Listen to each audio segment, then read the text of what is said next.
రాష్ట్ర వ్యాప్తంగా కూటమి ఏదైతే ఎన్నికలందరం కూడా ఇచ్చినట్టు హామీల్ని పూర్తిగా విస్మరించి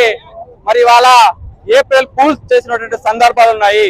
అందుకనే ఈ రోజు ఏప్రిల్ 1 దినంగా నిరసన తీసుకొని మరి రాష్ట్రంలో ఏదైతే 2,30,000 ఖాళీలు ఉన్నాయో వాటిని పూర్తి స్థాయిలో భర్తీ చేయాలని చెప్పేసి ప్రస్తుతం కూడా 99,000 పైచీలకు కూడా వదలాలంటే పూర్తి స్థాయిలో ఖాళీలు ఉన్నాయి. వాళ్ళ ఎక్సైజ్ కావచ్చు, సచివాలయాలు కావచ్చు, డిఎస్సి ఉద్యోగులు కావచ్చు, వాళ్ళ రవాణా శాఖలో కావచ్చు, వేలలో ఉద్యోగాలు ఉంటే ఇవాళ కూటమి ప్రభుత్వం అరకొరగా కేవలం 10,060 పోస్టులు వదిలి వాళ్ళ చేతులు కొన్న పరిస్థితులు వచ్చాయి. తక్షణమే ఇవాళ ఐక్య విద్యార్థి యువ సంఘాలు అన్ని కూడా కలుపుకొని రాష్ట్ర వ్యాప్తంగా కూటమి దిగి వచ్చే వరకు కూడా రాష్ట్రంలో ఉన్నటువంటి నిరుద్యోగులను ఆదుకునేంత వరకు కూడా రాష్ట్రంలో ఏదైతే